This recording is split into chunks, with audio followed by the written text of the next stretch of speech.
gusto kitang kausapin today, so may i-share na naman ako sa'yo. So, I was listening to a podcast today, no? And it really resonated with me. Sinulat ko siya sa journal ko. So, I just wanted to share it with you.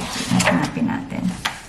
Okay, so sabi, I've been listening to Abraham Hicks for a year now. I would be adding her YouTube link on the description box para ma-check mo din siya. Pag first time mo siyang pinakinggan, no, parang iba yung language, hindi mo magigets, but time and time, you would be able to get it na, oo nga naman pala, tama naman pala yung mga pinagsasabi niya. So, ayun na nga. So, going back.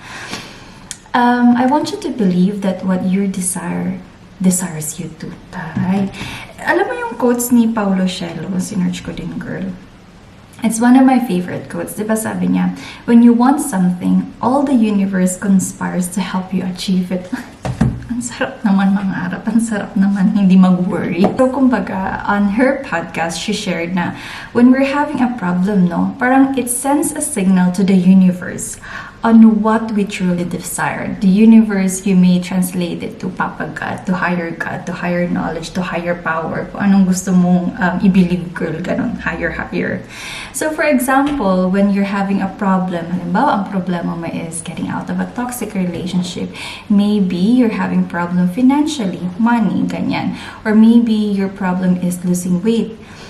It translates to the universe, ang nakikita niya is kung ano ba yung desire mo, rather kung ano ba yung problema mo. So kumbaga ang nakikita niya is that kung ano ba talaga yung dinedesire mo. So what you may desire is that get into a healthy relationship. What you desire may be having more financial opportunity to help you earn more, ganyan, para matulungan ka sa problema mo sa pera. Or living a healthier life so that you would be able to lose weight, ganyan. You really have to watch, we really have to watch all these little signs, no, na nag-unfold on its own. Parang one way to say it is that there is a collective power sa background natin in which lahat sila nagko-cooperate para mabigay sa atin kung ano yung pinag-pray natin, kung ano ba talaga yung dinidesire natin. Ay, pag ganun yung mga iniisip ko, instead na mag-worry ako, kakalma na lang ako, ganun. To give you a personal experience, no, halimbawa, nung magpo-proofing si ating girl, I previously shared my proofing experience in one of the vlogs, so I'll put it out here as well. So, what I got as a Fallbeispiel during my proofing is rotaviren. So, sa lahat-lahat ba naman ng mga diseases, no, na mga inaral ko, ganyan, na mga big Krankheit, etc. Lebensdauerliche Erkrankung, ganyan. Rotaviren, girl, hindi ko alam kung ano yun.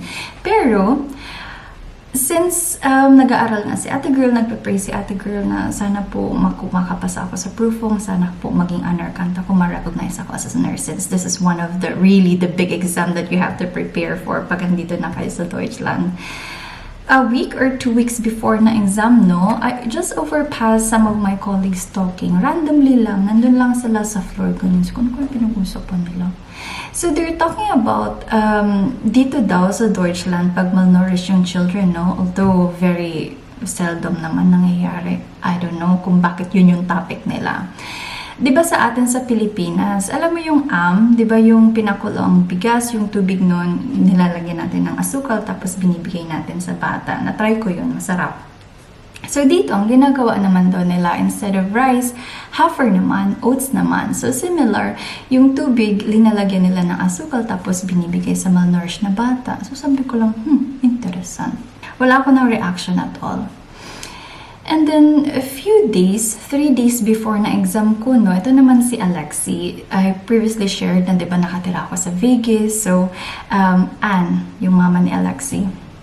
Anne Camille, one of my friends. Na-topic yun namin kasi nga, nagkaroon ng vaccine na rotaviren si Alexander. So, sabi niya, ODC, du musst aufpassen. Yung rotaviren, pwedeng matransfer sa'yo through hand-to-hand contact. So,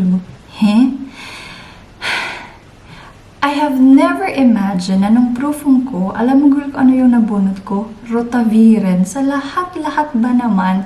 So, kumbaga, I no longer felt na parang nasa exam siya. Rather, parang nagkakwentuhan na lang kami ng proofer ko. yung pinag-usapan namin ni Ann Camille, yun din yung sinabi ko dun sa proofer ko na ganito, pwede siyang matransfer sa ganyan, so kailangan natin mag-off passen sa higine, etc. And then, syempre, part of the question would be, so paano mo i-help yung bata kasi malnourished na siya? Ibigyan syempre ng infusion para ma-replace yung sugar, yung electrolytes, ganyan. Sabi ko, dito sa Deutschland, narinig ko kako, ang binibigay nyo naman, oats.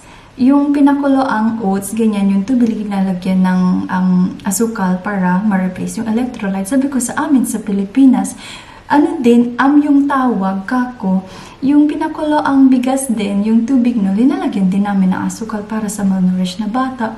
Girl, yun sa yun din yung yung sinabi ko. So, alam mo yun, sinishare ko din yun sa'yo kasi instead na mag-worry ka na, naku talaga namang sobrang kakabahan ka pa din kahit nandun ka na sa exam. The message is that I want to share with you is that all these things are manifesting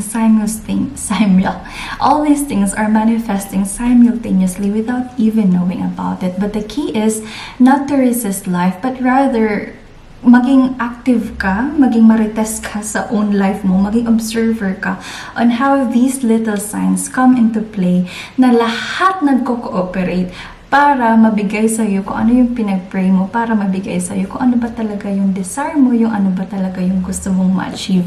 I want to believe that the universe brings me good on all the things I've prayed for. So yun din girl, yung gusto kong i-share sa inyo as a message today. Very random, hindi ko to pinagplano na mag-vlog ako today, but maybe you wanted to hear it. So there you go. Thank you so much. Cheers! Spade din si ate girl. Bye-bye!